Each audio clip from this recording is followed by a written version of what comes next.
সবাইকে স্বাগত। আজকে আমরা শিখব চীনা ভাষায় খুব গুরুত্বপূর্ণ একটা বিষয় নিয়ে কিভাবে কথা বলতে হয়। আর সেটা হলো পরিবার, মানে পরিবার আর বয়স নিয়ে কথাবার্তা। চলুন আজ এটাই জেনে নেওয়া যাক। শুরুতেই চলেন একটা কাজ করি।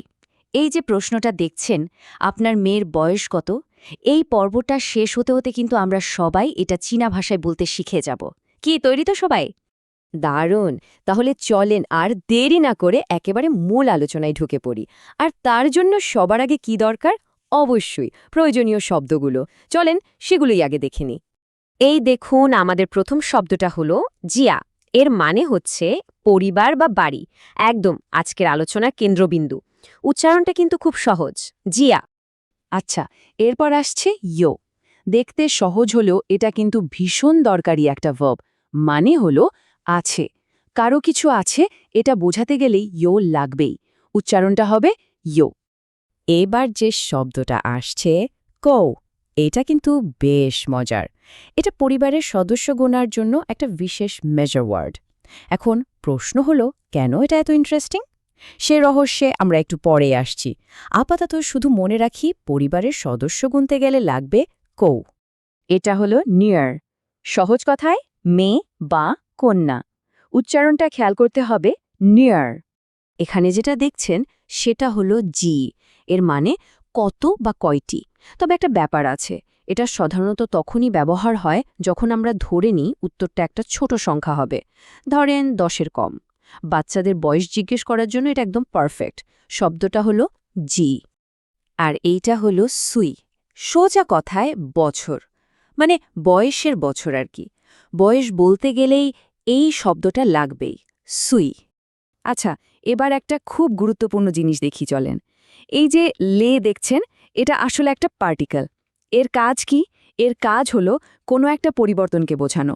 যেমন ধরেন বয়স, বয়স তো প্রতি বছর বদলায়, তাই না? তো এই যে নতুন একটা অবস্থায় যাওয়া, এই পরিবর্তনটাকেই লে দিয়ে বোঝানো হয়। একটু পরেই যখন এর ব্যবহার দেখব, বিষয়টা একদম পানির মতো পরিষ্কার হয়ে যাবে।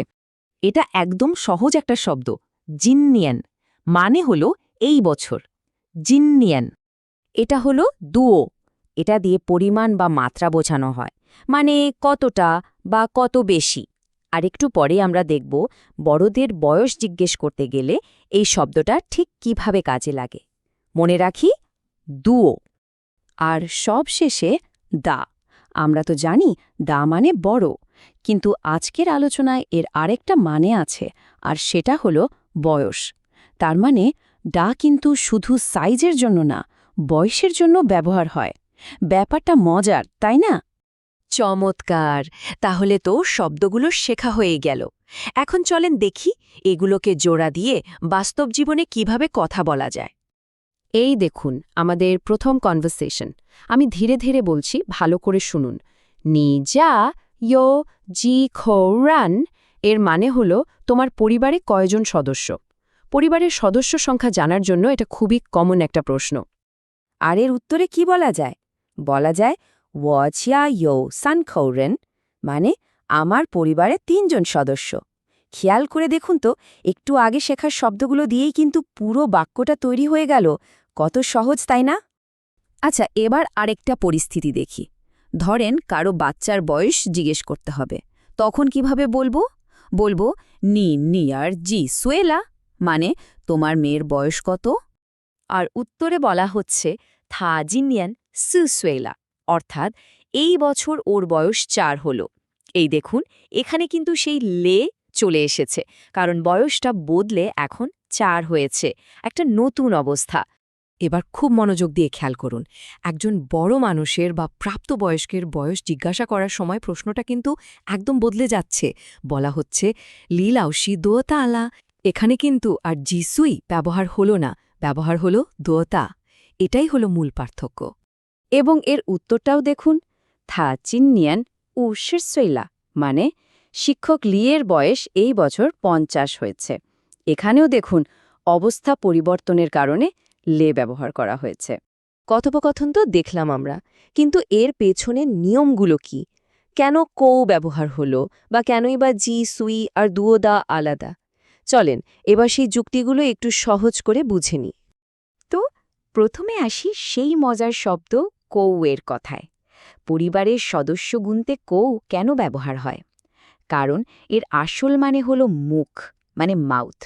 ব্যাপারটা এরকম যে একটা পরিবারে কতজন খাওয়ার মুখ আছে। চিন্তা করে দেখুন কি গভীর একটা সাংস্কৃতিক ধারণা লুকিয়ে আছে এই ছোট্ট শব্দটার মধ্যে। দারুণ না ব্যাপারটা? আর বয়সের ব্যাপারটা, এখানে সবচেয়ে জরুরি পয়েন্ট হলো কার বয়স জিজ্ঞেস করা হচ্ছে সেটা মাথায় রাখা। যদি ছোটদের মানে 10-এর কম বয়সী কারো বয়স জানতে চাওয়া হয় তাহলে বলতে হবে জি সে, আর বড়দের ক্ষেত্রে বলতে হবে দুও দা। এটা শুধু গ্রামার না, এটা একরকম সম্মান দেখানোরও উপায়। আর ওই যে লে পার্টিকেল, ওটা নিয়ে কি এখনো কোনো কনফিউশন আছে? একদম সহজ। এটা শুধু একটা অবস্থার পরিবর্তনকে দেখায়। যেমন ধরেন আগে বয়স ছিল 3, জন্মদিন আসলো, বয়স হয়ে গেল 4। এই যে একটা অবস্থা থেকে আরেকটা অবস্থায় যাওয়া, এই চেঞ্জটাকে মার্ক করে দেয় লে। ব্যাস এটুকুই। তো আমরা তো শব্দ শিখলাম, নিয়মও জানলাম। এবার তাহলে সবকিছু কাজে লাগানোর সময়। সবার জন্য একটা ছোট্ট চ্যালেঞ্জ রইল। এই যে বাক্যটা, আমার মেয়ের বয়স 20 বছর, এটাকে চীনা ভাষায় হানজি বা পিনিয়নে কিভাবে লিখবেন? কমেন্টে লিখে ফেলুন তো, দেখি কে কে ঠিকঠাক উত্তর দিতে পারে। সবার উত্তরের অপেক্ষায় থাকলাম।